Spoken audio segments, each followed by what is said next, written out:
Bafowethu sanibona njengayizolo. Musu ukuthanda into zabanye abantu. Musu uba nomona impilo yomunye umuntu. uNkulunkulu uyakubusisa entweni ephuma emlonyeni wakho. Yonke into ephuma emlonyeni wakho uyayibusisa uNkulunkulu. Uyayiqalekisa futhi. Ngenzeka uthi wena usathi uyangihleba mina.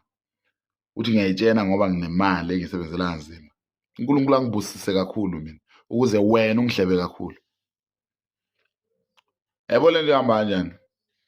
Njengoba wena uhleba, uNkulunkulu ayithanda lento oyenzayo ngoba ukhuluma ngami ngemisebenzi yakhe. Uzongibusisa kakhulu ukuze wena uhlebe kakhulu. Wow. Musu ukuba njalo. Musu ukuba nomona. Musu ukuhleba. Lezo zinto nje dlalela kude nazo.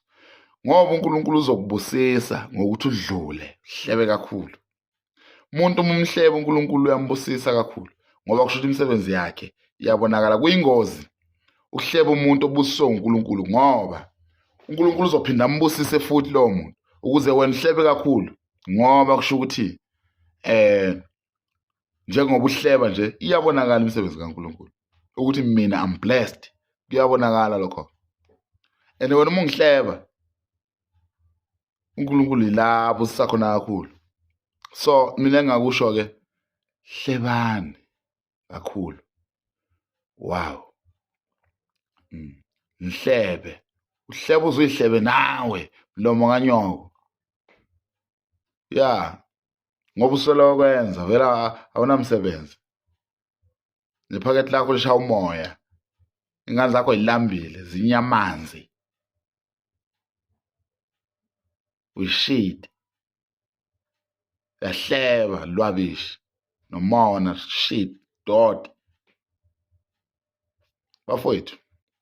Yabo njengoba siphila bheka impilo yakho. Musunako omunye umuntu.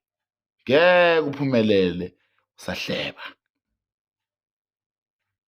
Yabo? Ngeke uyithenge imoto unomona. Uzoyithenga uyiwise ngoba vele udriver ngawo umona. Rubbish. Subscribe Phungalenja TV. YouTube Phungalenja ngqo Facebook. Yimi loyo. Yeah. Mr. Se Phungalenja Mthondo omuhle.